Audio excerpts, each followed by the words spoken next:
할렐루야. 우리 찬양 받으신 주님께 영광의 박수. 주님 감사합니다. 주님 감사합니다.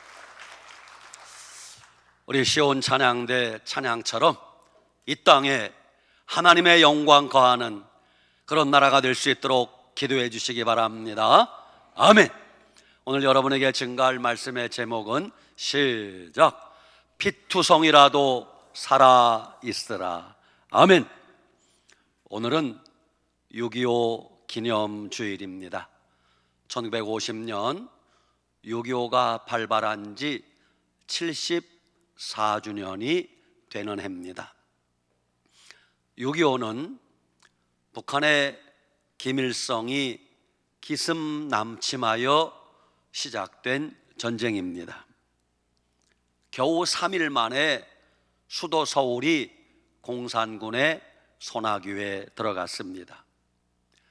대한민국이 공산화되는 것은 시간 문제였습니다.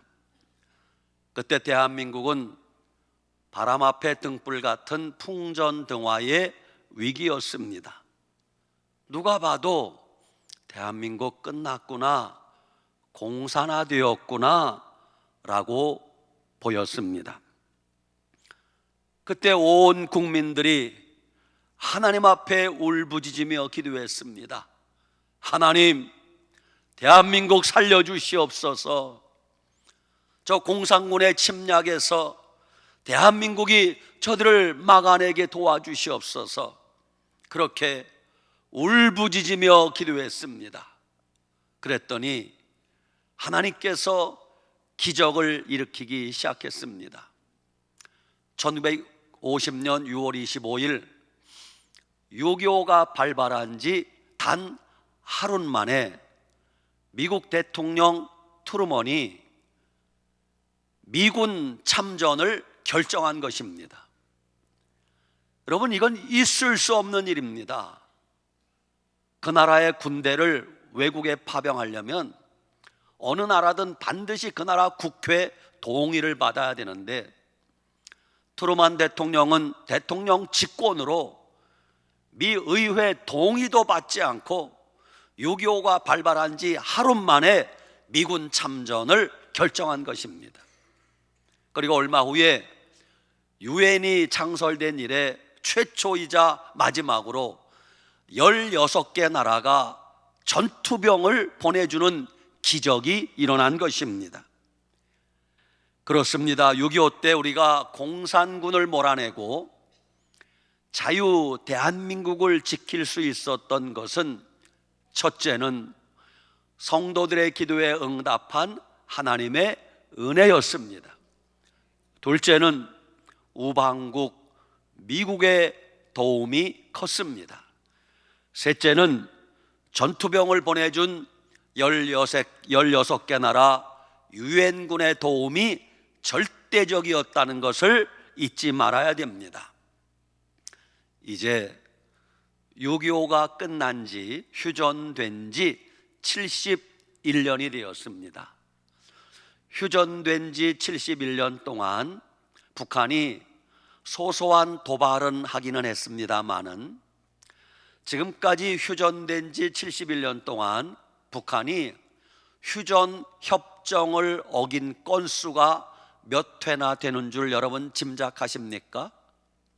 100회쯤 된다고 생각하십니까? 1000번쯤 된다 생각하십니까? 10,000번쯤 된다고 생각하십니까?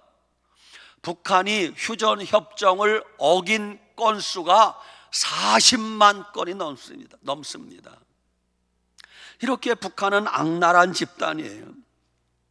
그럼에도 불구하고 우리가 휴전 이후에 70여 년 동안 이렇게 큰 전쟁 없이 평화롭게 살고 있는 것은 전부 하나님의 은혜임을 잊지 말아야 됩니다. 지금 현재 지옥 같은 북한을 탈북하여 대한민국 땅에 살고 있는 탈북자들이 약 3만 5천 명이 된다고 합니다. 그 3만 5천 명 가운데는 정말 천만다행으로 온 가족이 다 탈북한 분들은 그렇게 행복할 수가 없습니다. 그러나 탈북자들이 다 그런 것이 아닙니다. 대다수의 많은 탈북자들이 자기 혼자 탈북했습니다. 여전히 지금도 북한 땅에 가족들이 있습니다. 그런 탈북자들은 하루하루 눈물 속에 살 수밖에 없답니다. 왜? 북한에 두고 온 가족들 생각에 마음이 편할 수가 없어요. 아무리 맛있는 걸 많이 먹어도 배부른 줄 모른다고 합니다. 그런 탈북자들 마음속에 소원이 뭔 줄 아십니까?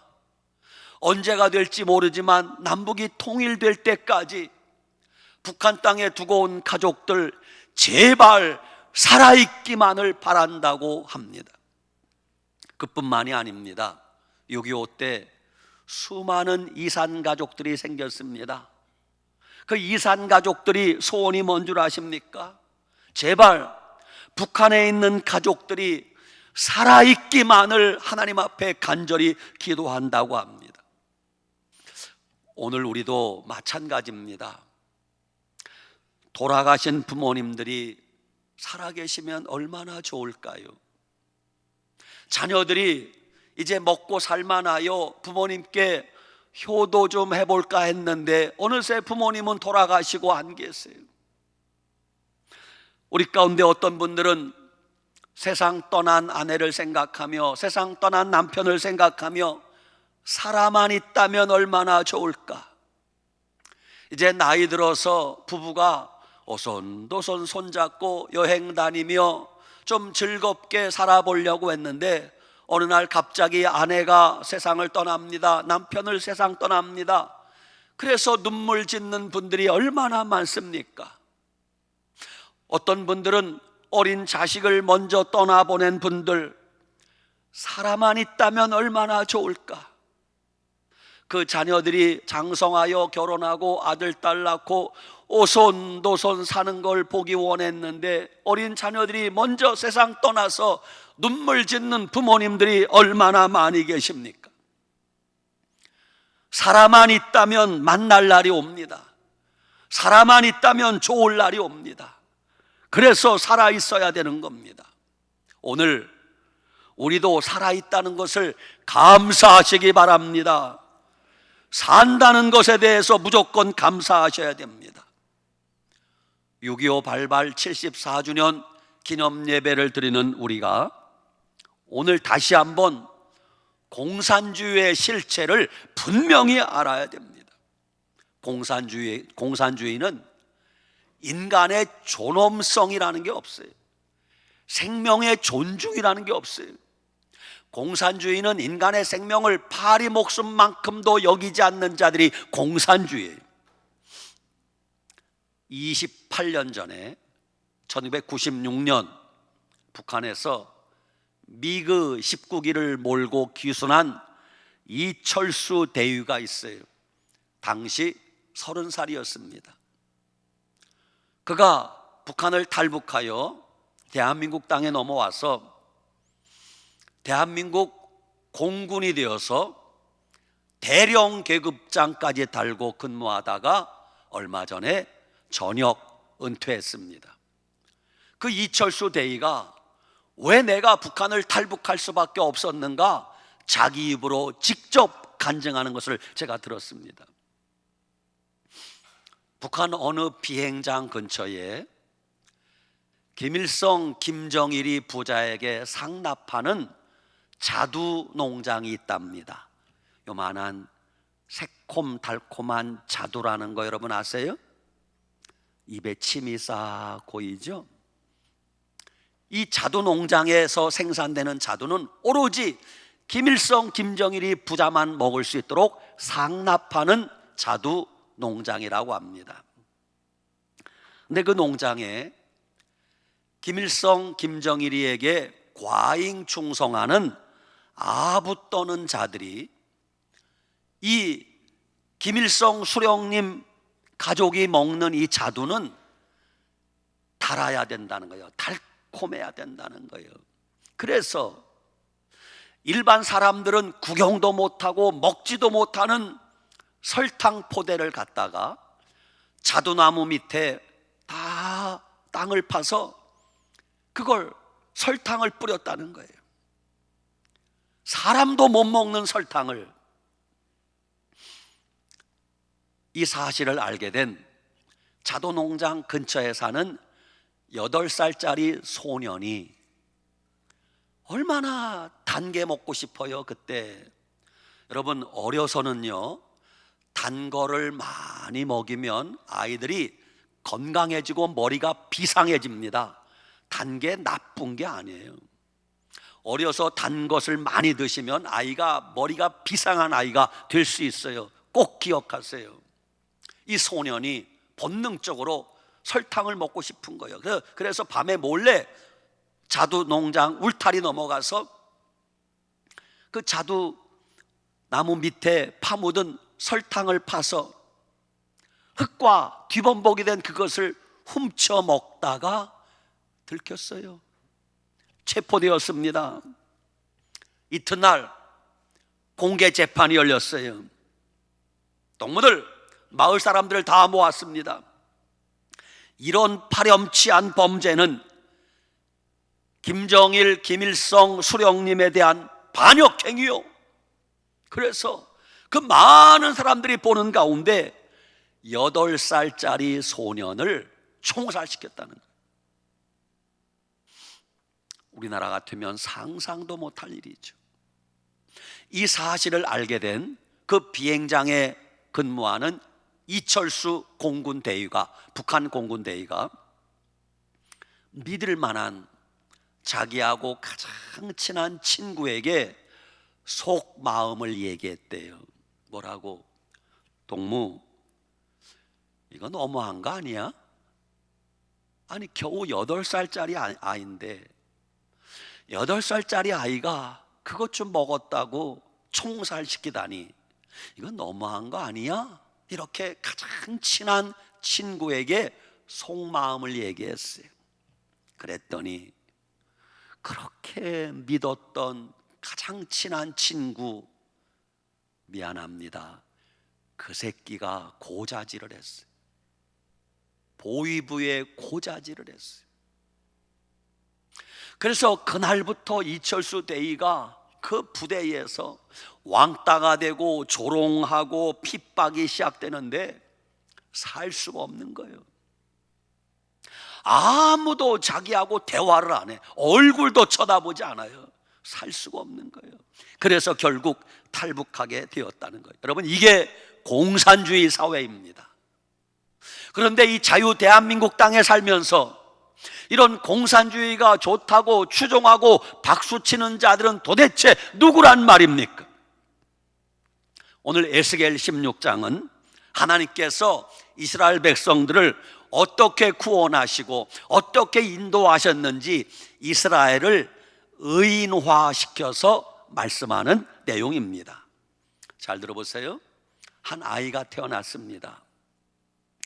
아이가 태어났는데 산모가 아이 탯줄을 자를 힘이 없어요. 그냥 탯줄이 그냥 주렁주렁 달린 채 그 아이를 깨끗한 물로 씻을 수도 없어요. 태어난 아이를 따뜻한 담요에 쌀 형편도 안 돼. 이 아이를 들판에 버렸어요. 그게 이스라엘이라는 거예요. 대한민국의 형편과 똑같잖아요. 대한민국이 수립되었지만 걸음마도 하지 못해요.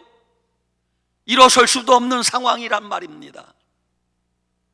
그때 하나님이 오늘 에스겔 16장 6절, 그 버려진 아이가, 탯줄이 달린 채 알몸이 되어서 버려진 아이가, 그 갓난아기가 살겠다고 피투성이가 발짓을 합니다. 꼬물락꼬물락 발짓을 해요. 그것을 보고 외칩니다. 너는 피투성이라도 살아있으라. 너는 피투성이라도 살아있으라. 그랬더니 그 버려진 피투성이가 살았어요. 점점 자라게 됩니다. 하나님이 피투성이 되어 버려진 아이를 돌보고 먹이고 입히고 살게 했다는 것입니다. 이와 마찬가지로 하나님 아버지께서 저주받았던 우리나라, 버림받았던 우리나라, 피투성이가 되어서 아무도 관심 두지 않는 우리나라를 그렇게 살려주셨다는 것입니다. 오래전에 우리나라는 남아 선호 사상이 너무 심했습니다. 남자는 대접받고 여자아이는 태어나면서부터 천덕꾸러기예요. 어떤 가정에 자녀가 태어났습니다. 태어나고 보니 계집아이라, 딸이라. 아들을 기다리던 할아버지가 화가 났어요. 산모가 딸을 낳자마자 할아버지가 그 아이를 번쩍 안아서 그 추운 겨울 밖에 눈이 쌓여 있는데 눈덩이에 던져버렸어요. 왜? 죽으라고. 옛날 그렇게 우리가 무자비했어요. 그 눈덩이에 버려진 아이를 할머니인지 누가 할아버지 몰래, 할아버지가 너무 완고하시니까 할아버지 몰래 데려다가 담요에 싸서 방에도 못 들어가고 부엌으로 데려갔어요. 불 때는 아궁이 앞에 그 핏덩이를 담요에 싸서 따뜻한 아궁이 앞에 놓았더니 다행히 이 아이가 얼었던 몸이 녹으면서 살아난 것이, 죽었던 아이가 살아난 것이. 세월이 흘렀습니다. 그렇게 살아난 그 계집 아이가 그 집에 아무도 예수님 믿는 사람이 없는데 하나님 섭리가 놀랍죠. 그 아이가 그 집에서 맨 처음 예수님을 믿게 되었어요. 복음을 받아들였습니다. 예수님 믿고 나니 너무 좋은 거예요. 천국과 지옥을 알게 되었습니다. 그 계집 아이가 어머니를 전도하고 아버지를 전도하고 형제들을 전도하고 핏두성이 되었던 자기를 눈구덩이에 죽으라고 버렸던 할아버지까지 전도했어요. 죽어야 될 아이가 살아있으니 그 집안을 전부 다 예수님 믿게 하고 구원받게 하지 않습니까? 너는 살아만 있으라. 여러분, 살아있어야 좋은 날이 오는 것이에요. 살아있으면 기쁜 날이 오게 되는 것입니다. 대한민국 일제 36년 동안 죽었던 나라 아닙니까? 어느 날 갑자기 8.15 해방이 되었습니다. 해방이 되었지만 우리가 할 수 있는 게 뭐가 있습니까? 아무것도 없습니다. 그런데 그때 이미 해방되자마자, 여러분 6.25 때 공산군이 처음 쳐들어온 게 아니에요. 그 이전에 해방되자마자 남한 전역에 북한 남노당이 대한민국 다 차지했습니다. 그 혼란 속에 48년 8월 15일 대한민국 정부가 수립됩니다. 대한민국 정부가 수립되고 2년도 되지 않아 6.25가 일어났습니다. 대한민국이라는 갓난아기가 태어나기는 했는데 걸음마도 제대로 떼어보지 못했습니다. 대한민국이라는 나라가 걷지도 못하고 기어다니고 그럴 때 하나님께서 대한민국을 건져주시고 살려주시고 복을 주셔서 오늘의 세계 속에 위대한 대한민국을 만들어 주신 것입니다. 여러분, 사람이든 나라든 죽어가는 자는 무조건 살리고 봐야 돼요. 병든 자는 돈이 얼마나 들든 우선 살리고 봐야 됩니다. 그래야 좋은 날이 오는 것이에요. 예수님께서 이 땅에 오셔서 우리를 대신하여 피 흘려 죽으신 이유가 무엇입니까? 우리를 살리시기 위하여, 죄와 사망에서 구원하시고 지옥 형벌에서 구원하시고 우리에게 영생을 얻게 하시려고 예수님이 십자가에 못 박혀 피 흘려 죽으신 것입니다. 그래서 우리가 살아난 것이에요. 예수님의 희생 때문에 살아난 우리들은 숨쉬며 산다는 것을 대수롭지 않게 생각하시면 절대 안 됩니다. 예수님의 희생으로 살아난 우리들은 이 세상에 사는 것을 절대 가볍게 여기시면 안 될 일입니다. 1912년입니다. 4월 14일입니다. 영국에서 그 당시 세계 최대의 여객선이 만들어졌습니다. 세계에서 제일 큰 배였습니다. 가장 호화로운 배였습니다. 그 당시 영국 언론이 뭐라고 떠들었는가 하면 이 배는 너무 튼튼하게 만들어서 절대로 침몰하지 않는다고 선전을 했어요. 그게 타이타닉호입니다.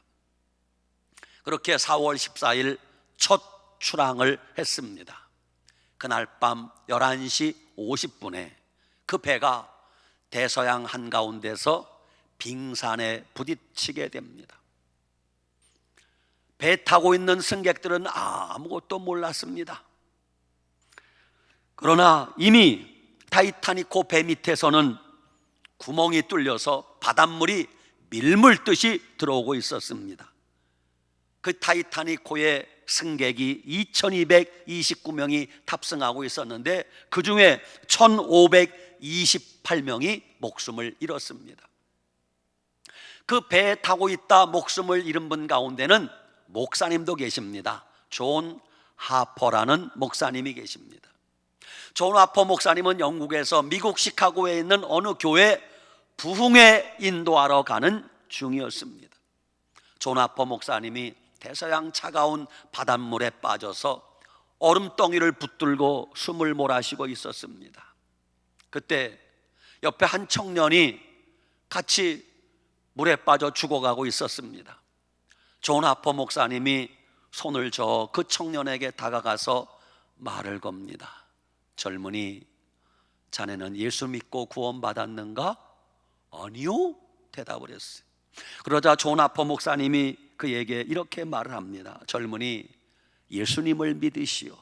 그러면 지금 죽어도 천국 가게 될 것이오. 나는 존 하퍼라는 목사요. 나는 지금 죽어도 천국에 갈 것이요. 젊은이, 늦기 전에 부디 예수님 믿고 천국에서 만납시다. 그리고 존 하퍼 목사님은 기진맥진하여 바닷물에 죽고 말았습니다. 다행히 그 청년은 곧이어 도착한 구조대에 구조되어 살아났습니다. 얼마 후 캐나다 해밀턴에 있는 어느 교회에 한 청년이 간증을 하는 거예요. 여러분, 저는 타이타닉호 침몰한 그 배의 생존자입니다. 저는 예수님을 본래 믿지 않았습니다. 그런데 내가 대서양 바닷물에 빠져 있을 때 존 하퍼라는 목사님이 나에게 오셔서 하시는 말씀이, 젊은이, 예수님을 믿으시오. 그러면 여기서 죽더라도 천국에 갈 것이오. 나는 존 하퍼라는 목사요. 나는 지금 죽더라도 천국에 갈 것입니다. 젊은이, 부디 예수님 믿고 천국에서 만납시다. 저는 그날 존 하퍼 목사님의 말을 듣고 대서양 차가운 바다 3000m 위에서 나는 예수님을 믿고 구원을 받았습니다. 간증을 하더라는 거예요.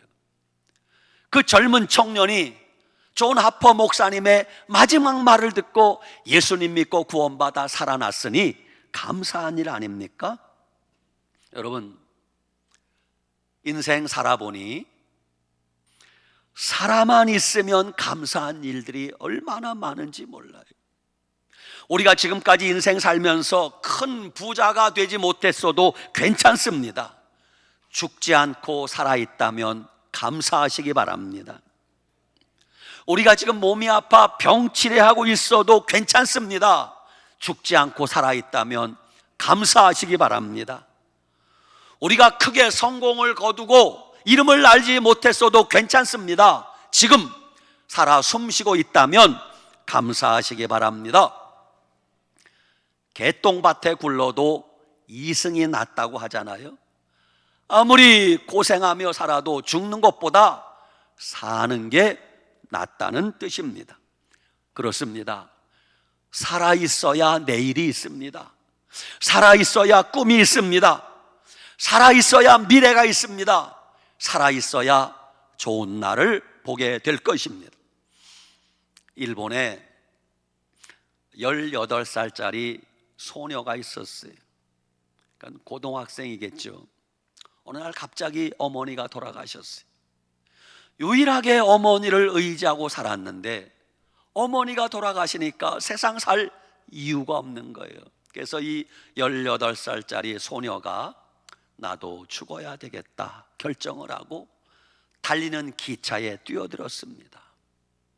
기차에 뛰어들면 거의 100% 다 사망인데 하나님의 은혜로 이 아이가 죽지 않고 살아났어요.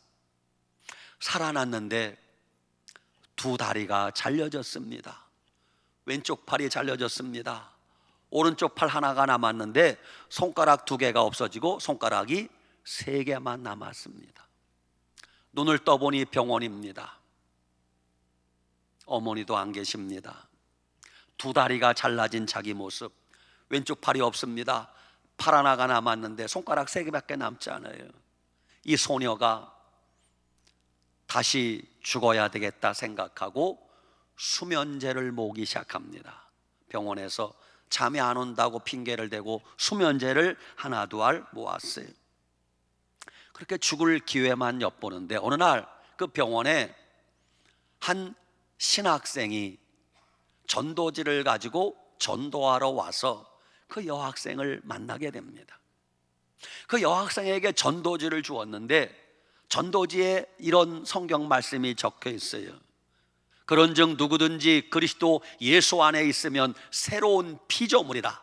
이전 것은 지나갔으니 보라 새 것이 되었도다. 고린도후서 5장 17절. 이 소녀가 그 말씀을 들을 때 마음에 감동이 생깁니다. 누구든지 그리스도 안에 있으면 새로운 피조물이라고, 이전 것은 지나갔으니 보라 새 것이 되었다고 믿음이 생기기 시작합니다. 살 소망이 생깁니다. 삶에 대한 애착이 생겼습니다. 지금까지는 없는 것만 생각하고 불평했습니다. 엄마도 안 계시고 두 다리도 없고 왼쪽 팔도 없고 손가락 2개도 없고 없는 것만 생각하고 죽으려고 했는데 하나님 말씀을 믿고 보니까 아직도 나에게 남아있는 게 있어요. 오른팔이 남아있고 팔에 손가락 3개가 붙어 있는 거예요. 살아갈 이유가 생겼습니다. 그렇게 얼마 시간이 지나서 그녀에게 전도지를 갖다 주었던 그 신학생이 아키토시라는 신학생인데 그 여학생에게 세월이 흘러 결혼하자고 청혼을 하는 것이에요. 처음에는 거절했지만 그 청혼이 진실임을 알고 결국 두 사람은 결혼을 하게 됩니다.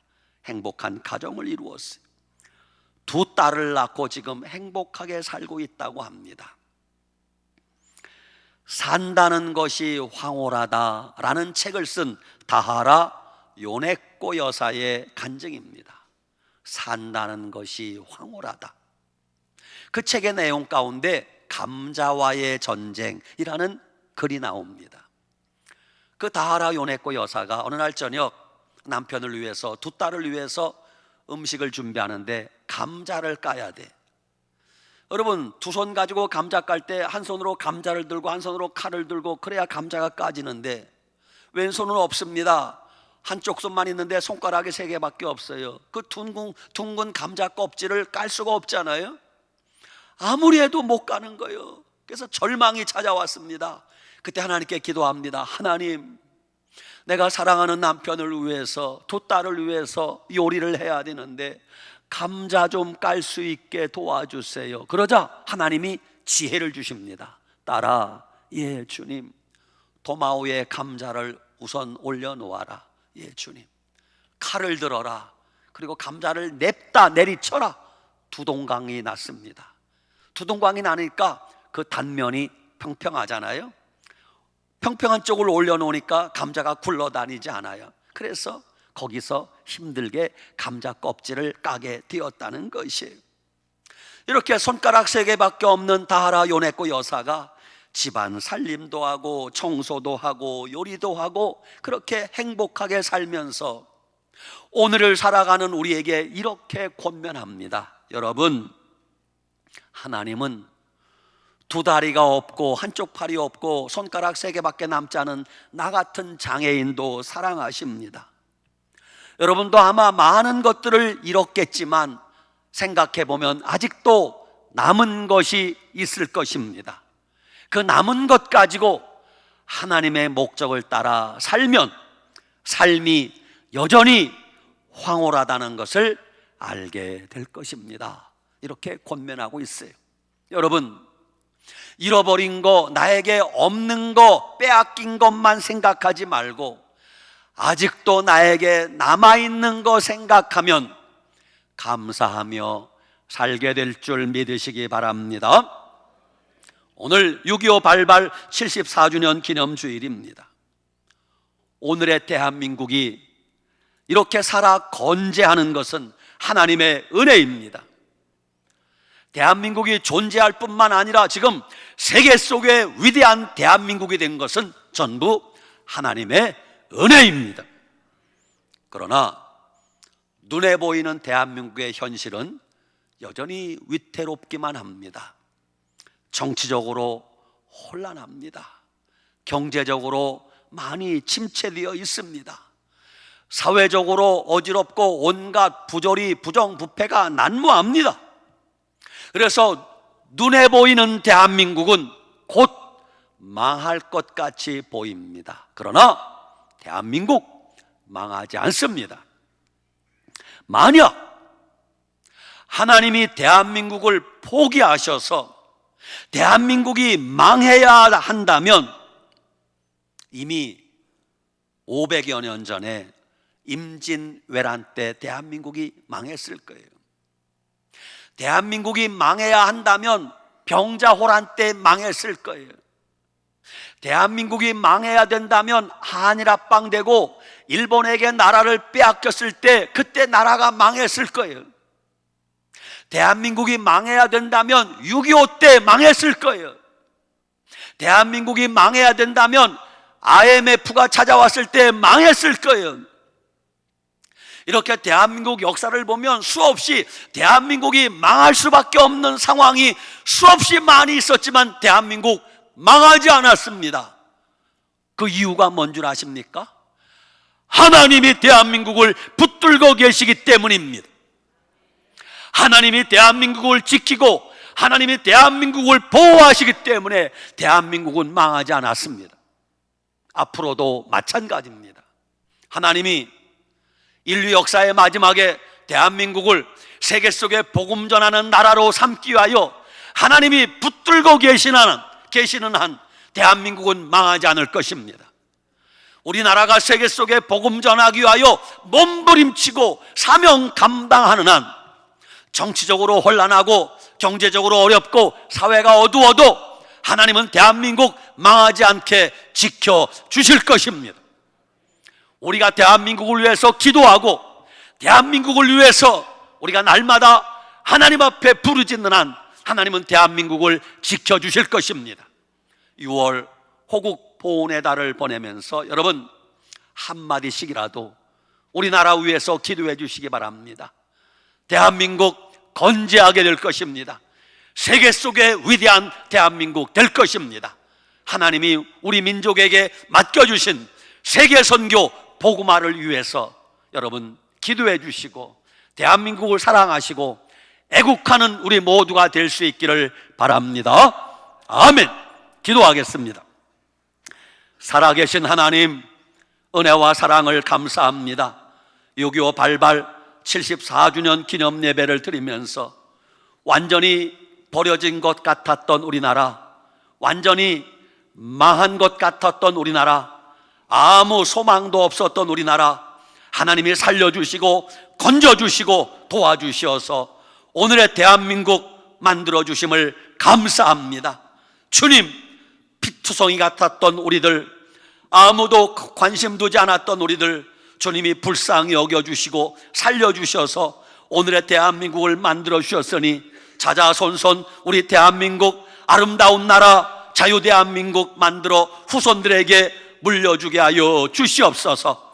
대한민국을 통하여 하나님의 뜻이 이루어지게 하시고 예수님 잘 믿는 나라, 세계 속에 복음 전하는 위대한 제사장 국가가 되게 하여 주시옵소서. 예수님의 이름으로 축복하고 기도 올리옵나이다. 아멘.